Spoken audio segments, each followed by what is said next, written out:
It ain't hard to see. Niggas like that don't associate with me. I'd rather get busy to the third degree. Hello, hello, hello. Welcome back to yet another video. Today, we are going to do the top remaining free agents. This is not an all-inclusive list. There's only like 29 people on it, but I didn't want to make, an hour-long video just talking about unsigned guys. But there's really, really impactful players still available out there. So let's get right into it. Starting off, we'll start quarterback, running back, wide receiver, going down to the end of the defense. We got Carson Wentz here, and I am not going to use his 2022 stats for reference here because my little conspiracy is that I feel like the Commanders, I'm not trying to say that they were setting him up, but when he was out there, the talent around it, especially the blocking was just so non-existent for Carson Wentz when he was out there with the Commanders. I don't know. I feel like he got set up. They weren't playing as hard when he was out there. But look, man, if we're talking about that Colts Carson Wentz, right? Just look at the stats. And let's keep in mind now, that was a playoff team. They were 9-7, had a clear path to the playoffs, and then completely folded the last 2 weeks. Was that in part due to Carson? Yeah, in part. But if you look at the season as a whole, hey, I still think Carson Wentz is a starting caliber quarterback. He could start for several teams right now. The top three teams, if I had to say, I would say back to the Colts to compete with Anthony Richardson. The Buccaneers, if they don't love Baker Mayfield and if they're not trying to tank, or the Cardinals. I feel like the Cardinals is most likely because Kyler could be out. They could just decide to rest Kyler the entire season. And Carson Wentz, I mean, that's a pretty good guy to just bring in to start for you for a season. So that's where I think he could land. Next up, we got Matt Ryan, and I'll keep it real here. I think Matt's done. He's 38 years old, just coming off probably the worst season of his career. I mean, I'd have to look at his early seasons, but his worst season in a long, long time. He would have led the league in picks because he missed a lot of time near the end of the season. I mean, 13 picks is just, it's kind of sad. Matty Ice, I watched a lot of Falcons games growing up, still do now. To see him be reduced to this, it's kind of rough.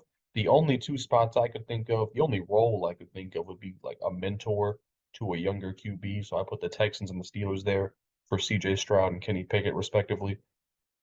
I don't think Matt Ryan, let me put it like this. I think he has won his last game in the NFL. If he ends up playing, I think it's going to be as a backup somewhere to finish a game out. I don't think Matt Ryan is winning any more games as a starter in the NFL. That's just my opinion. Getting into the running backs, though, we got Leonard Fournette. I'm not really sure why he's still out here. He did not look washed last season with the Buccaneers. I mean, their whole offense was pretty atrocious. I mean, he was used very much as a receiver. They couldn't really run the ball whatsoever, and I attribute that to their O-line and offensive coordinator because we all saw what Fournette could do in the playoffs in, playoff Lenny on their Super Bowl run. So even though that 3.5 yards a carry is sticking out there, I think he's a lot better than his stats say. But even that, his stats, almost 1,200 total yards last season. He really emerged as a receiving back. Didn't fumble the ball, 6 touchdowns. He's still only 28, and 28 is that age. You'll see it here. A lot of running backs start to lose some of their spark. But I think Fournette still has several good years left in him. But you got to be realistic here. I think going back to the Bucks would be a good option. Obviously, the Cardinals have the worst running back room in football, and I think the Raiders behind Josh Jacobs as kind of a receiving option. I kind of like that. So those are some places I think, but I would be shocked if Fournette can't find a spot where he could produce, next season. The next up we got Zeke. Uh, 28 years old, 3.8 yards a carry. His first season of his career, I think, with under 1,000 total yards. That's because Pollard obviously took the job over and especially took over the receiving aspect of the Cowboys running back room. And for his possible landing spots, I got the Vegas Vipers, the Orlando Guardians, in the XFL. But yeah, let's be honest here. I think Zeke's done. Maybe a team will give him a shot as just a goal line back, but if he does do that, then he'll be down to like 2 yards a carry, 1.5 yards a carry. Look, 12 touchdowns to 0 fumbles, that is impressive. I can't even hate on that, especially considering Zeke's history with the fumbles. But I mean, it's just if you watch the Cowboys, he's done. He can't bust off the big runs like he used to. He has no explosiveness, and now he doesn't even have that receiving threat to him anymore. It's just he's just not talented enough to be a premier back in this league. And there's some people who still think he's top 10. That's bullshit. I mean, it's crazy how some delusional Zeke fans are still out there campaigning for him. But yeah, if you ask me, he's done. I don't think he's going to start another NFL game in his career. Next up, we got Kenyon Drake. He stepped in for the Ravens last season when they lost J.K. Dobbins and Gus Edwards for some time. And he was pretty solid. Look at the numbers. That was in very limited time. So I think going back to the Ravens would be a very good option for him. He's 29 years old. Kenyon Drake is a guy, I think he had 3 straight 1,000-yard seasons as far as like total yards are concerned. I don't know. Nobody really talks about that because I mean, 2 of those years were on the Cardinals, if I'm not mistaken, one on the Dolphins. He's a really underrated back in this league. So I think the Ravens would be a good spot, obviously returning to them. And I think the Broncos to kind of fill that Latavius Murray role. Obviously, Javonte Williams is coming back, but they still need a running back too, and I think Kenyon Drake could be a good option for them. Next up, we got Kareem Hunt. Man, such a sad story, but not really a sad story. He didn't really, it's not like he got kicked out of the NFL or anything, but Offensive Rookie of the Year, a monster on the Chiefs. Certainly would have won multiple Super Bowls with them, would have been a star, possibly a Hall of Fame trajectory, all cut short because he punted a bitch in the head. So, excuse me. But yeah, I mean, it's kind of sad.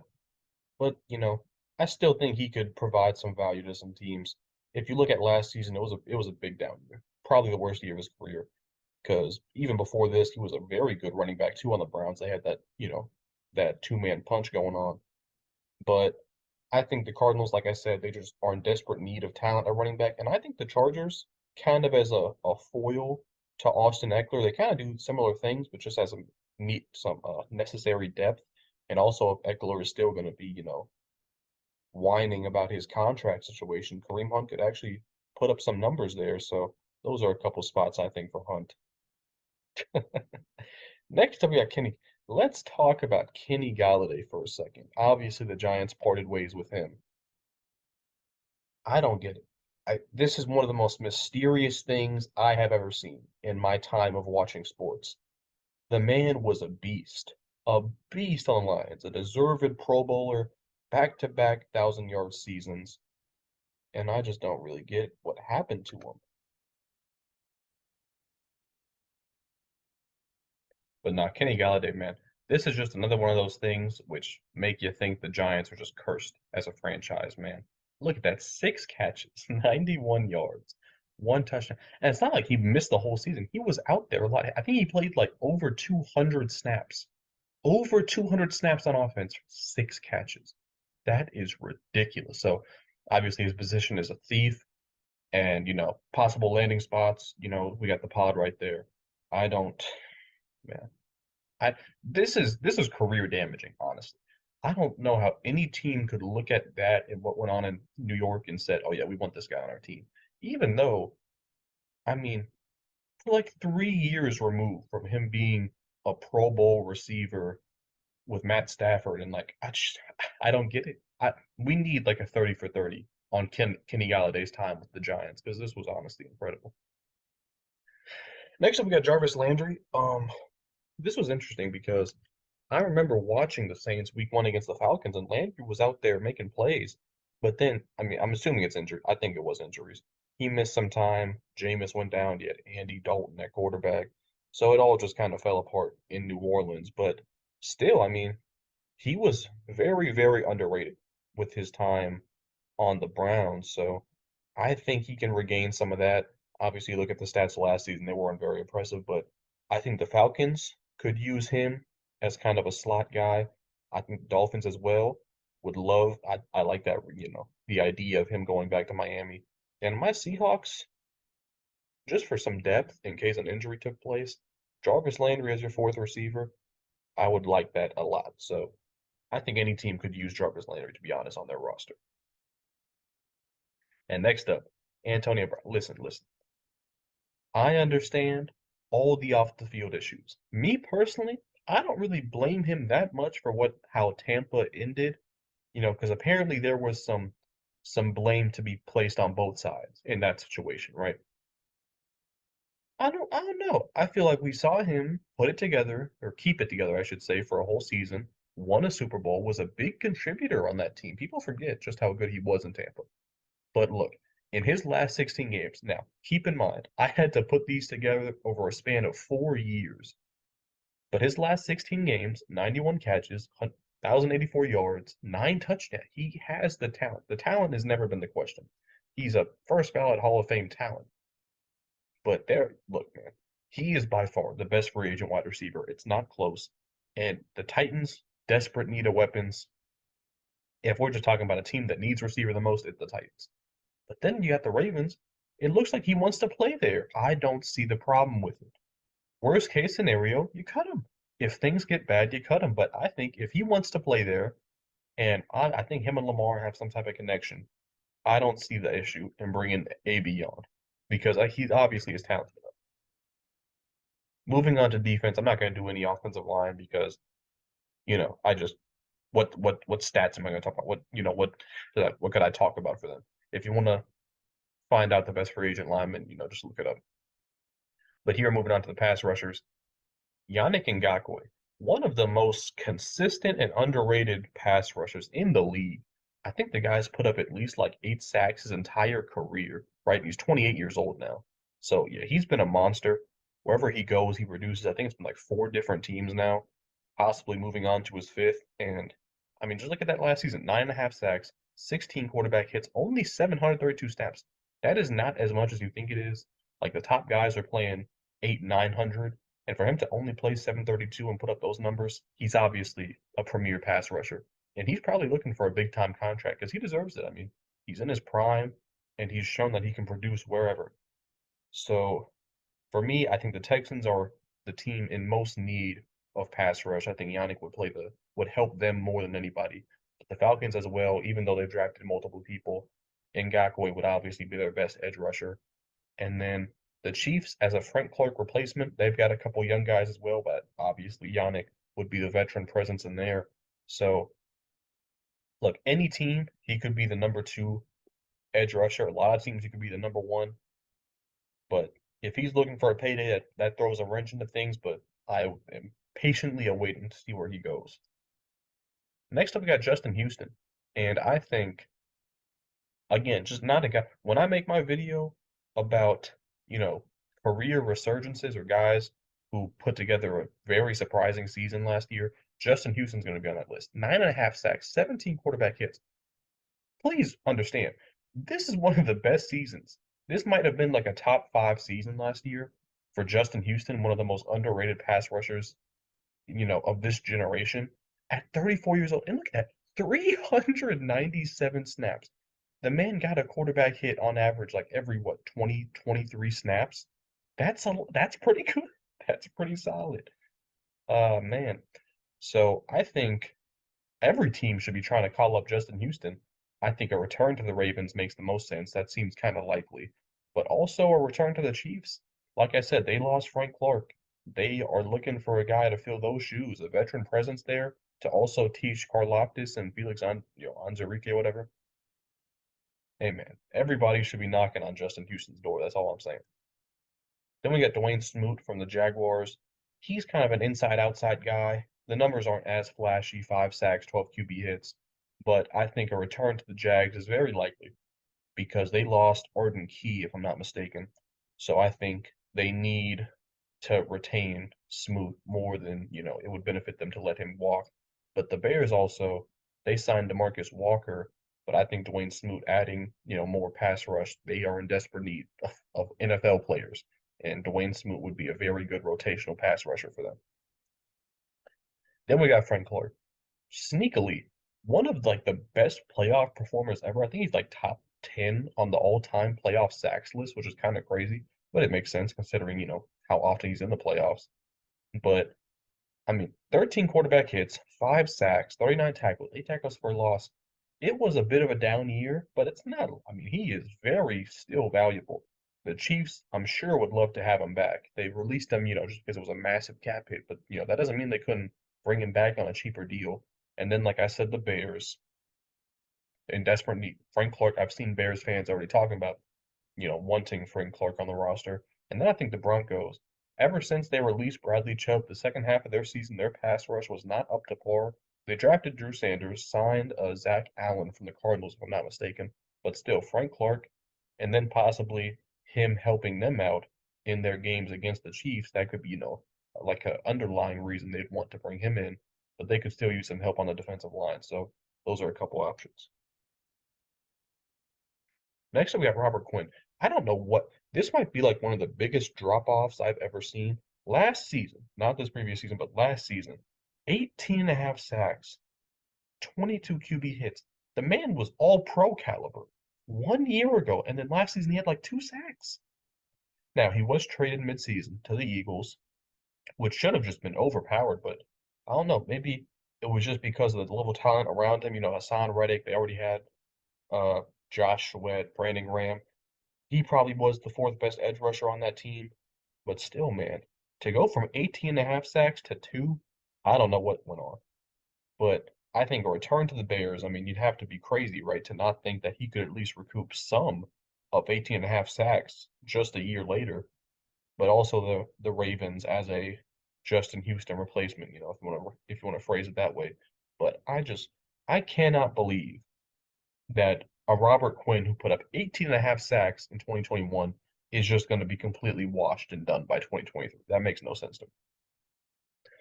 Next up, we got Leonard Floyd. He was released by the Rams. Such a big part of their success these last couple years. Kind of an unsung hero. Aaron Donald gets all the credit. Last season, Bobby Wagner got most of the credit at that linebacker position. But Leonard Floyd was very, very good in his time with the Rams. Very consistent too. And he's coming off a very good season. 9 sacks, 22 QB hits. That's damn near Pro Bowl level numbers. Still 31 years old. I don't think age is really a concern for him. I think the Raiders would love to have him, as kind of a Chandler Jones replacement, only after 1 year, but I think still they desperately need pass rush. The Dolphins lost Melvin Ingram. Leonard Floyd would be an upgrade over him. Obviously joining Jalen Ramsey back there. And then, like I said, the Chiefs, I think they are in need of any type of veteran pass rush presence. So I think that would be a great spot too, if he wants to just continue to ring chase. Then we have Kaden Elliss. I had actually never heard of this guy, which is crazy because I've done so much research on all these breakout players from last season. I didn't even know that there was a guy on the Saints who put up 7 sacks last year. 28 years old, came in as a very, very experienced rookie, if you want to put it that way. His first 3 seasons had like 1 sack combined. And last season, he just popped off out of nowhere. 10 QB hits as well, 78 tackles as a whole. So he flew all around the field. Probably one of the better players for that Saints defense, honestly. So I'm sure they'd love to have him back.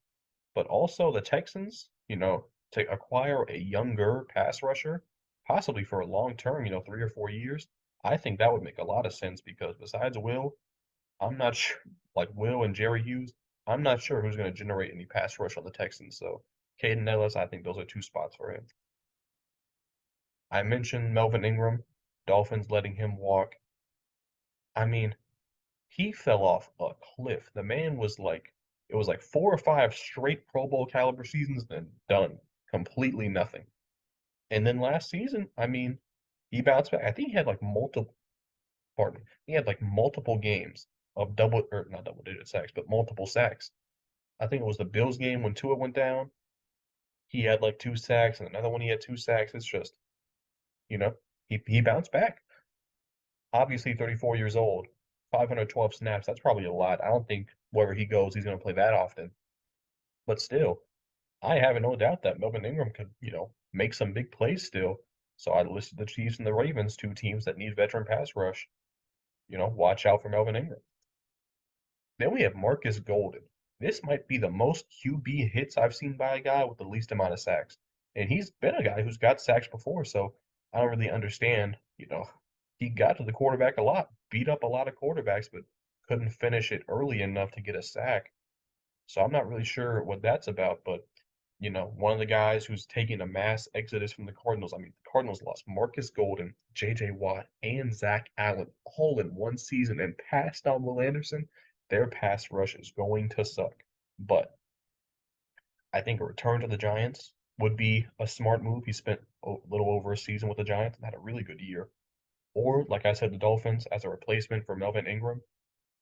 I'm not sure why I haven't even heard of his name like yet in free agency. He had a really 20 QB hits. There are only a handful of guys who crack the 20 QB hits marker. So I'm sure he's generating a lot of interest, and we'll see where he ends up going. Next up, we got Kyle Van Noy. Before I even say anything, the Patriots have to be a possible landing spot. I mean, he's a Patriot through and through, even when he wasn't a Patriot. I mean, he was with Matt Patricia on the Lions, so he goes wherever Patriots coaches are, basically. But last season, a bit of a down. I mean, he kind of was a late bloomer in New England, and these last several years, he's been pretty consistent wherever he's been. He's not, a dominant pass rusher, but 5 sacks in limited playing time, 9 QB hits, 46 tackles. He's a valuable guy to have as a rotational edge rusher. So I put the Patriots obviously, but I think also the 49ers, they lost a lot of, sleeper good pass rushers. So I think Kyle Van Noy adding him into there would resolve some or make up for some of the loss you incurred over the offseason. Next up, we got Myles Jack as kind of the stand-up linebackers. Um, I think it was a first-round pick for the Jaguars, part of that Jacksonville defense.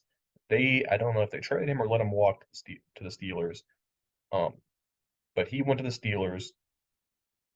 I mean, 104 tackles in 692 snaps. That seems pretty good to me. Obviously, he's not great in coverage. He doesn't really get after the quarterback, so it's kind of like it's one of those things where you need a middle linebacker, but if he doesn't get after the quarterback, and he doesn't, defend the pass well, how good really is he? I think there's still value for guys like Myles Jack.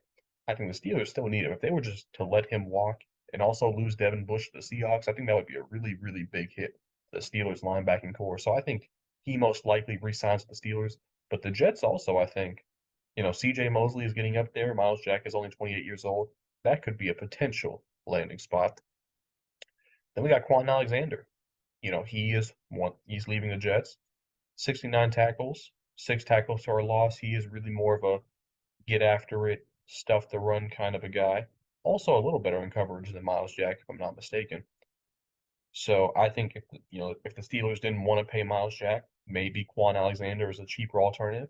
And also I put a return to the Buccaneers, obviously, because Devin White is having issues with his contract or whatnot, so that could be an option. Next up, we're going to get into the DBs. First off, we got Marcus Peters, and man, obviously he was out all year last season with a major injury, came back, and he was just not his former self, man.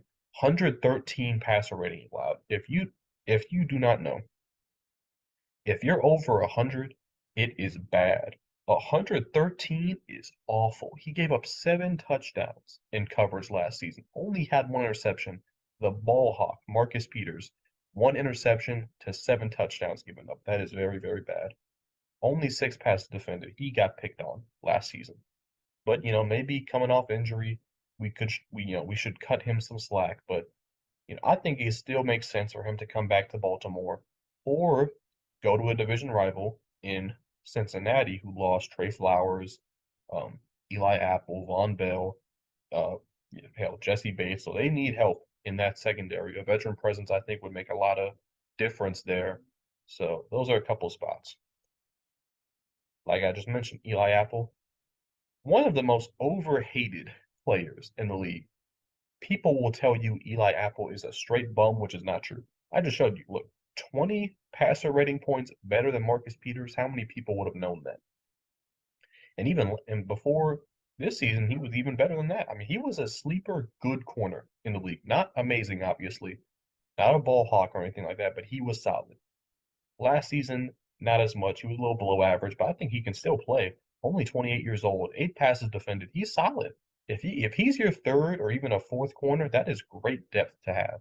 So I put the Falcons there, rejoining Jesse Bates, staying in Cincinnati, or going to the Ravens. They already got Rock Ya-Sin, so maybe corner is not as big of a need for them to get another guy, but those are a couple options. Next up, we got Casey Hayward. Only played 6 games last year due to injury. When he was out there, he was solid. Obviously, a much smaller sample size than some of these other guys, and he's also 34 years old, so maybe a big red flag. But an 80.7 passer rating allowed. Again, small sample size. That's very good. That is very, very good. And I think a return to the Falcons makes sense. Or the Bears, their secondary kind of sucks. So I think those are a couple spots for Casey Hayward. Then we got Anthony Brown on the Cowboys. After signing Stephon Gilmore, I guess they just kicked Anthony Brown to the curb or to the curb, sorry. And he's another guy like Eli Apple that gets hated on a lot, but he gets picked on out there.